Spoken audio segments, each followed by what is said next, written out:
আপনার নেতৃত্ব এবং আপনার শাসন ব্যবস্থার।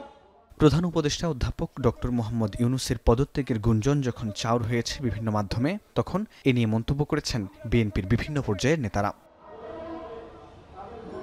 শুক্রবার দুপুরে প্রেস ক্লাবে অপরাজেয় বাংলাদেশের আয়োজনে জাতীয় নির্বাচন বানচালের ষড়যন্ত্র রুখে দাও দেশবাসী শীর্ষক মুক্ত প্রতিবাদ সমাবেশে বিএনপির চেয়ারপারসনের উপদেষ্টা জয়নুল আবেদিন ফারুক প্রধান উপদেষ্টাকে পদত্যাগ না করে নির্বাচনের রোডম্যাপ ও যথাসময়ে নির্বাচন দেওয়ার দাবি জানিয়েছেন। এ সময় উপদেষ্টা আসিফ মাহমুদ, মাহফুজ আলম ও জাতীয় নিরাপত্তা উপদেষ্টা খলিলুর রহমানের পদত্যাগের দাবি জানান তিনি। প্রধান উপদেষ্টা পদত্যাগ করতে চান এমন সংবাদে বিস্ময় প্রকাশ করে জয়নুল আবেদিন ফারুক বলেন, কোনো উপদেষ্টার পদত্যাগ করতে অভ্যুত্থানের পর তাদের বসানো হয়নি। কেন এখনো নির্বাচনের ম্যাপ দেওয়া হচ্ছে না? তাই আজকে কাদের পরামর্শে, সলা পরামর্শে, কাদের কান কথায় এখনো নির্বাচনের তফসিল ঘোষণা করা হয় নাই। তাই আমাদের দল বাধ্য হয়ে বলেছে আপনাদের ৩ জনের আগেই পদত্যাগ করতে হবে।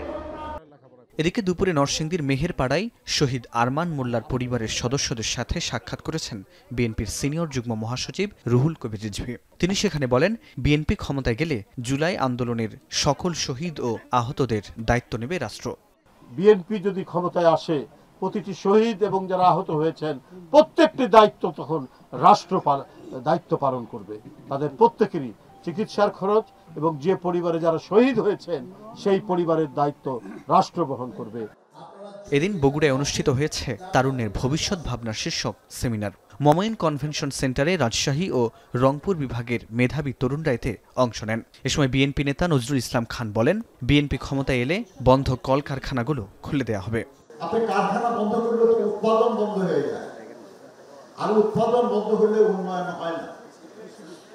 কাজে বিএনপি উন্নয়নের রাজনীতি বিশ্বাস করে বলেই উৎপাদন অব্যাহত রাখার পক্ষে এবং সেই জন্য এই কারখানাগুলি পুনরায় চালু করার পক্ষে। অনুষ্ঠানে জাতীয়তাবাদী গণতান্ত্রিক আন্দোলনের চেয়ারম্যান ববি হাজ্জাজ সহ কেন্দ্রীয় বিএনপি, যুবদল, স্বেচ্ছাসেবক দল ও ছাত্রদলের নেতারাও উপস্থিত ছিলেন। ফরহাদ বিন নূর, এখন, ঢাকা।